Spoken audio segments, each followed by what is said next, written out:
Well, good afternoon and welcome back to Scoundrels Alley Mailbag. Now, before we go any farther, don't forget, you need to subscribe and also hit the like button down there. And if you don't hit that like button, that elf on the shelf is going to report back to Santa Claus that you've been very naughty, and we don't want that to happen.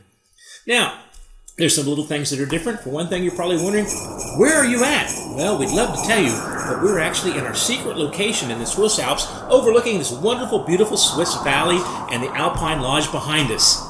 I thought we were at the dining room table. We are, but Frank and Carol are in the Bahamas, and the children can find us. If I tell them we're in the Swiss Alps, they won't be able to find us. They won't be home for Christmas, and we can enjoy the cookies ourselves. More for us. Right.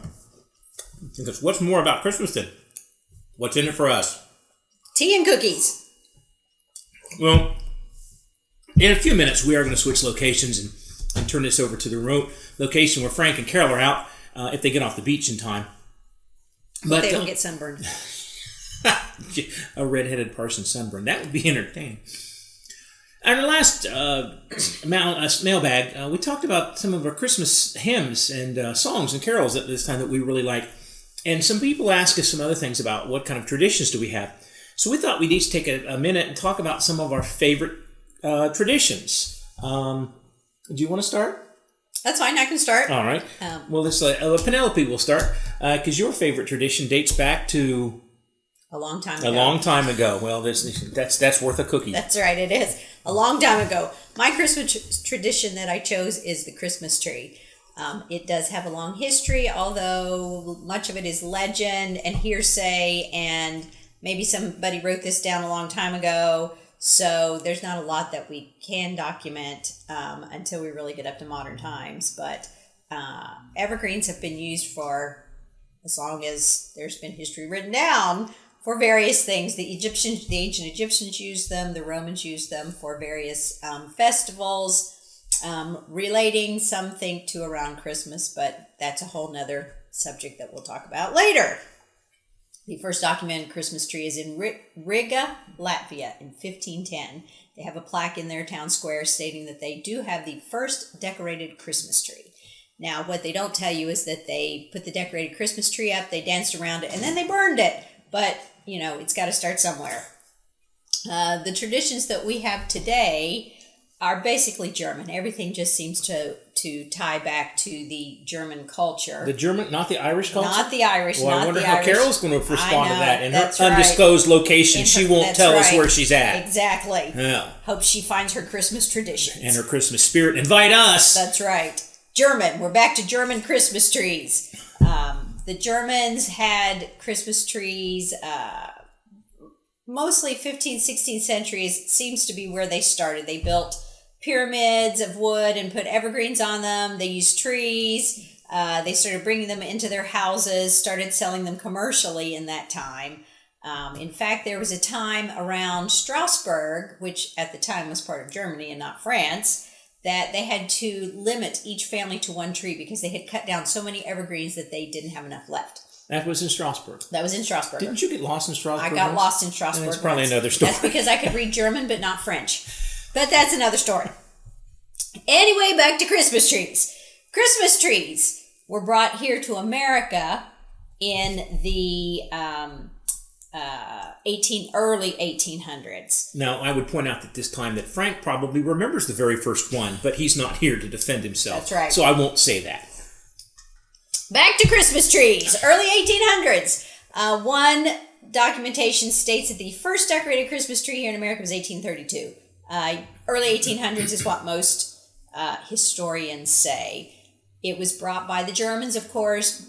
Pennsylvania Germans were the ones who started it. And of course, at the time, many Puritans still felt that we should not celebrate Christmas with a tree. But those Germans, they didn't care. They did it anyway.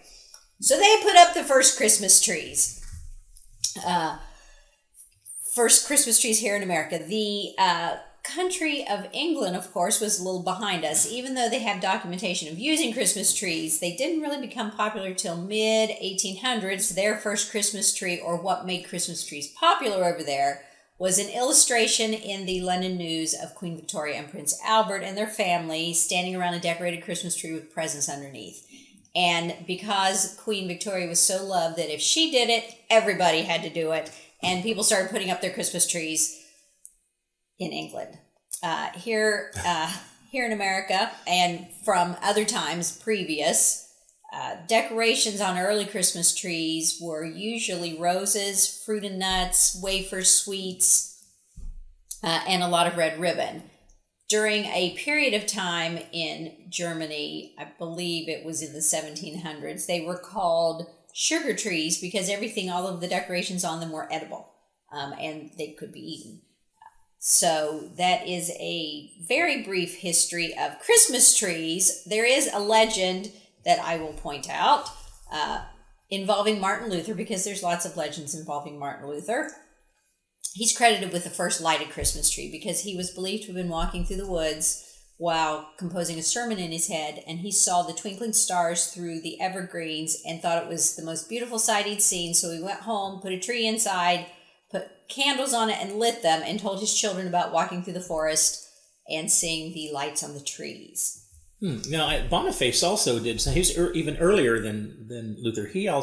Boniface also was credited with a Christmas tree. Boniface was traveling to witness to those heathen Germans, I believe he called them, and came across a pagan festival, and they were about to sacrifice a child in fire, and they had the child roped to an oak tree, and Boniface stopped the ceremony, cut down the oak tree, and in its place a fir tree grew, and he claimed that the fir tree was put there by Christ because it was the tree of something. I can't remember. But anyway. Tree of not sacrificing children. That's right, exactly. Thank you, Boniface. Exactly. Let's take that to heart, people. That's right. So several legends there. The one American tradition I forgot to bring up, and we are credited here in America with being the first to have outdoor decorated trees. That was not something that happened anyplace else until the Americans put the tree outside the White House, and it was really a promotional for electricity, and it was the first electric lighted tree. So the electricity companies wanted a commercial. And that's when we started putting up outdoor trees and decorating them. And then the next big decorated tree was in Rockefeller Center in 1931 because they were building the Rockefeller Center at the time and they wanted to celebrate. And we have had the Rockefeller Center decorated tree ever since. I think it's interesting, the German part. Those of you who don't know, when my wife and I first got married, I was stationed in Germany. Our first home is the castle behind us. We actually did live there. And our first Christmas tree, actually, we did use lighted candles. We did. We lit them about 15 minutes every night. That's right. Maybe not even that long. It wasn't a very big tree. No. It wasn't a very big apartment. Oh, well.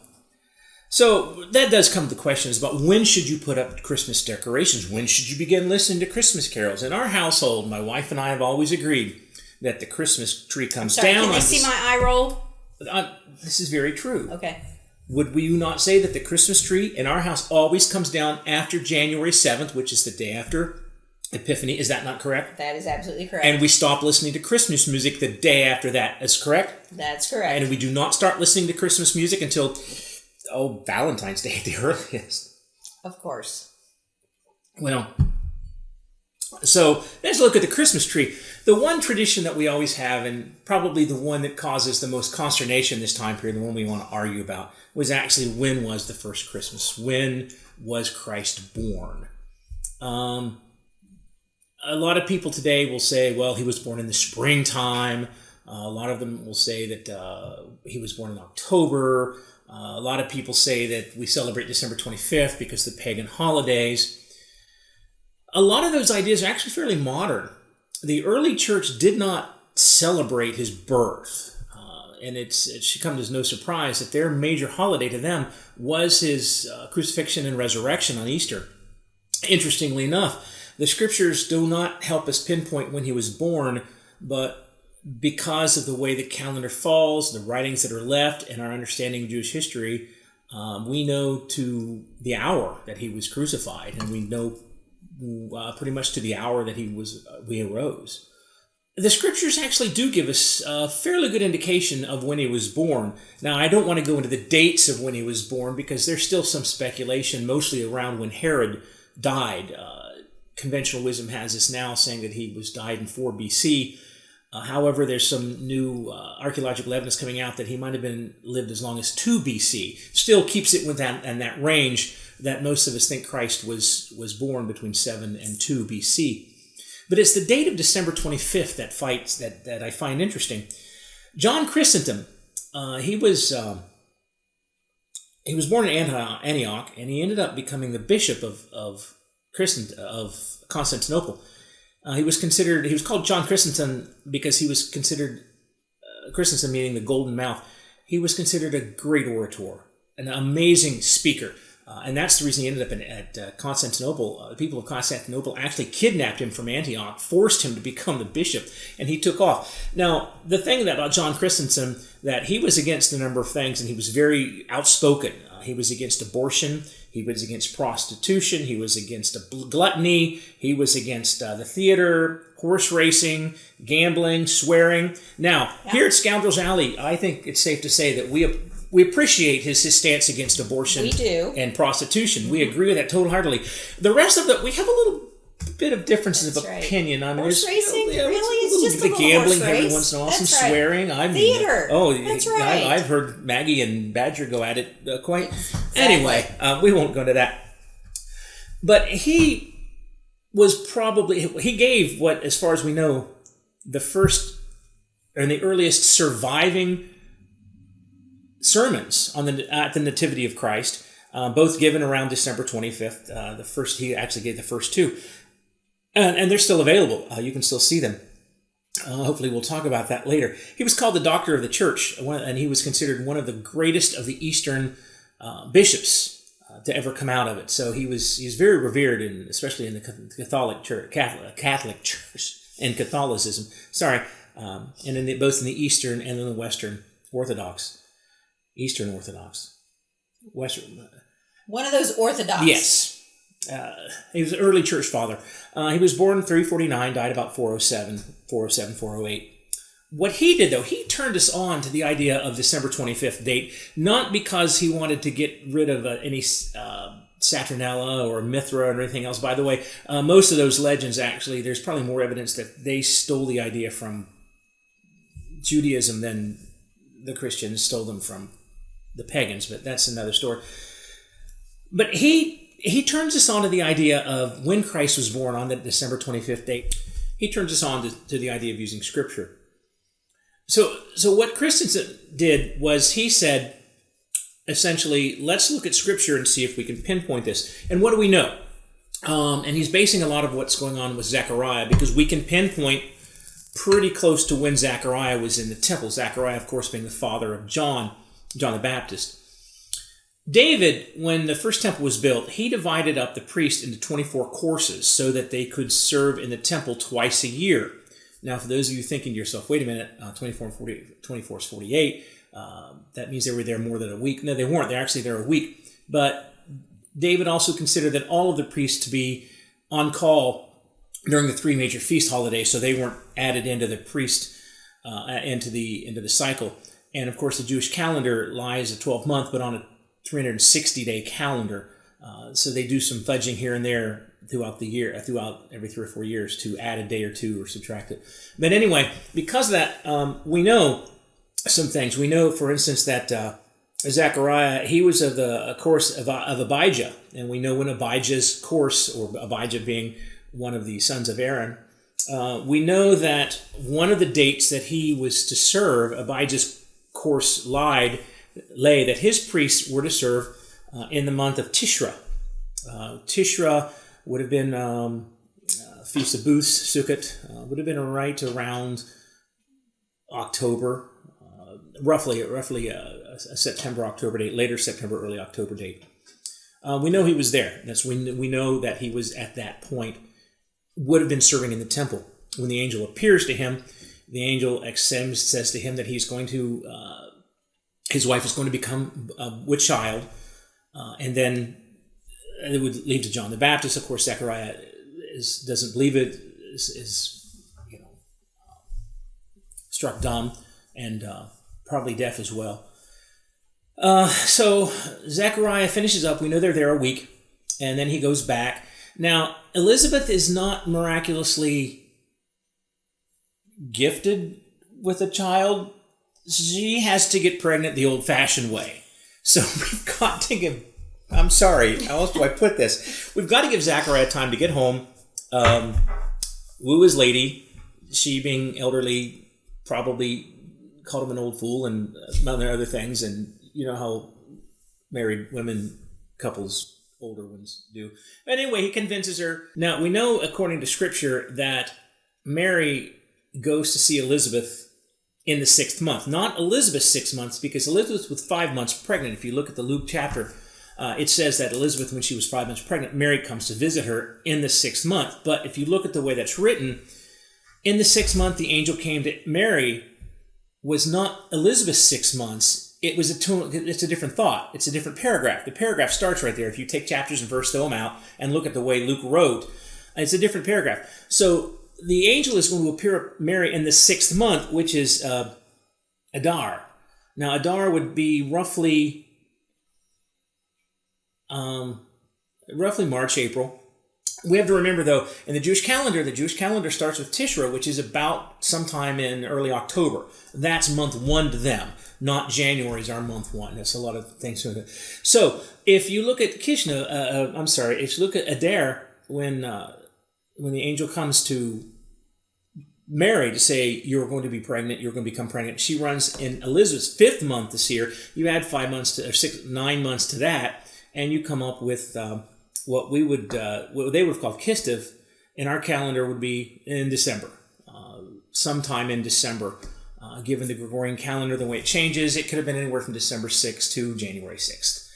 But the idea that Christ was not born in December, it's not quite true. The other argument that I hear a lot of, and I actually covered this in my Advent thoughts on my own personal Facebook page, you can look at it, is the shepherds keeping watch over their flocks by night. Well, the argument is, shepherds wouldn't have been out in the field this time of year. It wasn't done. This is Bethlehem.